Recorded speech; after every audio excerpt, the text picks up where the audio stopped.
चक्ररूपिणी बिन्दुनादकलातीता बिन्दुनादकलात्मिका दशवायुजयाकारा कला षोडशसंयुता कास्यपी कमला देवी नादचक्रनिवासिनी मृडाधारा स्थिरा गुह्या देविका चक्ररूपिणी अविद्या शार्वरी भुञ्जा जम्भासुरनिबर्हिणी श्रीकाया श्रीकला शुभ्रा कर्मनिर्मूलकारिणी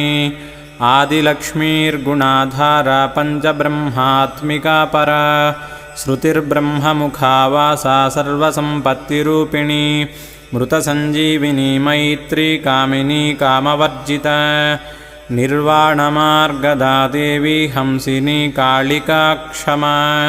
सपर्या गुणिनी भिन्ना निर्गुणा खण्डिता शुभा स्वामिनी वेदिनी शक्या शाम्बरी चक्रधारिणी